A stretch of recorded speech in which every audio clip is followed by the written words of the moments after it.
मौसम विभाग ने गुजरात के सौराष्ट्र और कच्छ सहित 10 जिलों में ऑरेंज अलर्ट जारी किया है। मछुआरों से कहा गया है कि वो 4 दिन समुद्र से दूर रहें।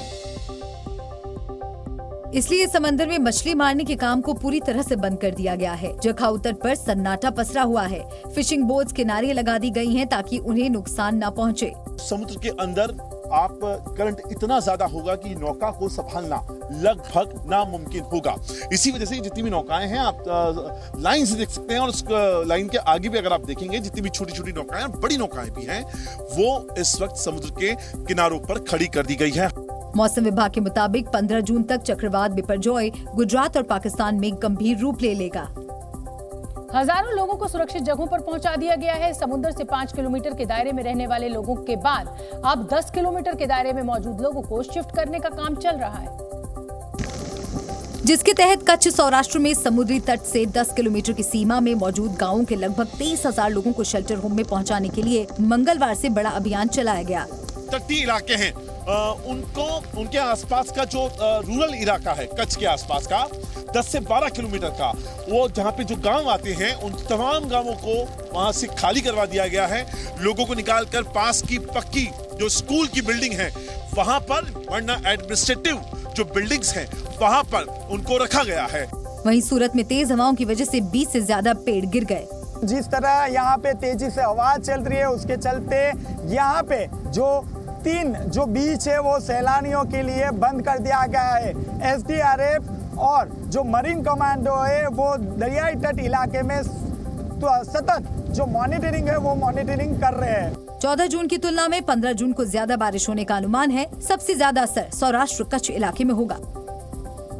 बिपरजॉय चक्रवात से निपटने के लिए गुजरात में NDRF और SDRF की टीमों की बड़े पैमाने पर तैनाती की गई है। गुजरात में NDRF की 17 टीमों की तैनाती है। NDRF की 17 टीमों में से 4 टीमें कच्छ में तैनात की गई हैं, जहां तूफान का असर सबसे ज्यादा खतरनाक हो सकता है। जामनगर में NDRF की 2 टीमें मौजूद हैं। मोरबी में 1 टीम, राजकोट में 3 टीम, देवभूमि द्वारिका में 3 टीम, पोरबंदर में 1 टीम, सोमनाथ की अगर बात करें तो वहां भी 1 टीम, वलसाड़ में 1 टीम, जूनागढ़ में भी 1 टीम की तैनाती की गई है। गुजरात के अलावा 1 टीम दमन और दीव में भी तैनात की गई है। NDRF के अलावा गुजरात में SDRF की 13 टीमों को तैनात किया गया है।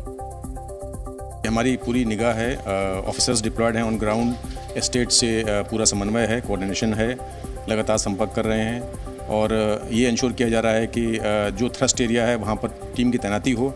इसके अलावा हमने ये दूसरे जगह पर भी भाटिंडा जैसे है हमारे 7 बटालियन NDRF है, वहाँ पर हमने रिजर्व टीम्स तैनात कर रखी है। अगर जरूरत पड़ेगी तो एयरलिफ्ट भी किया जाएगा उनको। बिपरजॉय चक्रवात से तबाही की आशंका को देखते हुए गुजरात से लेकर दिल्ली तक सरकार अलर्ट मोड पर है। केंद्र और राज्य सरकार दोनों हालात से निपटने के लिए एक दूसरे के संपर्क में है और लगातार बैठकों का दौर चल रहा है। गुजरात के मुख्यमंत्री भूपेंद्र पटेल सोमवार को गांधीनगर में स्टेट इमरजेंसी ऑपरेशन सेंटर पहुंचे। वहां पर उन्होंने अधिकारियों के साथ चक्रवात से निपटने की तैयारियों की समीक्षा की।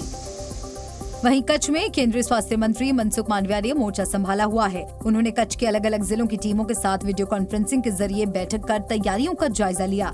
मुझे पूरा विश्वास है कि डिजास्टर मैनेजमेंट की ओर से, डिस्ट्रिक्ट एडमिनिस्ट्रेशन की ओर से जो प्रयास हो रहा है उसको देखते हुए हम कैजुअलिटी एनिमल्स हो या ह्यूमंस हो उसको मिनिमाइज कर पाएंगे।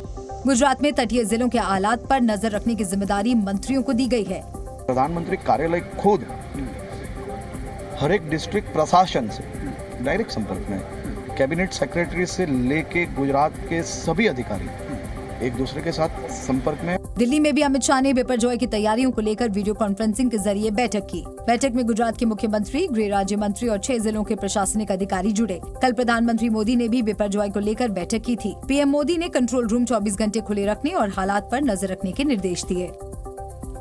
मुंबई में भी एहतियातन NDRF की टीमें तैनात की गई हैं। बिपरजॉय मुंबई से करीब 500 किलोमीटर दूर से गुजर रहा है, लेकिन फिर भी मुंबई में इसका असर दिख रहा है और मुंबई के तटीय इलाकों में तेज हवाएं चल रही हैं।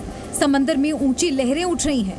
मुंबई की जुहू चौपाटी पर लहरों का विकराल रूप देखने को मिल रहा है। जुहू में सोमवार को 4 बच्चे समंदर में डूब गए। इस घटना के बाद BMC ने लाइफ गार्ड की तैनाती की है। पुलिस की टीम को भी बीच पर तैनात किया गया है। वहीं मुंबई में गेटवे ऑफ इंडिया पर्यटकों से गुलजार रहता है। वहां 5 से 6 फीट ऊंची लहरें तट से टकरा रही हैं। तूफान के डर से सैलानियों को समंदर के किनारे जाने से रोक दिया गया है। तो आपको साफ तौर पर नजर आएगा कि किस तरह से यहाँ पर जो लहरें हैं वो उफान मारती हुई नजर आ रही हैं। पानी का स्तर लगातार ऊंचा दिखाई दे रहा है और यही कारण है कि यहाँ पर जो पुलिस का बल है वो तैनात कर दिया गया है। मुंबई में तूफान के असर की वजह से रविवार और सोमवार की सुबह भी बारिश हुई। मौसम विभाग के मुताबिक अगले 48 घंटे तक मुंबई और महाराष्ट्र के तटीय इलाकों में बारिश होगी। इसरो ने चंद्रयान 3 की लॉन्चिंग का ऐलान कर दिया है।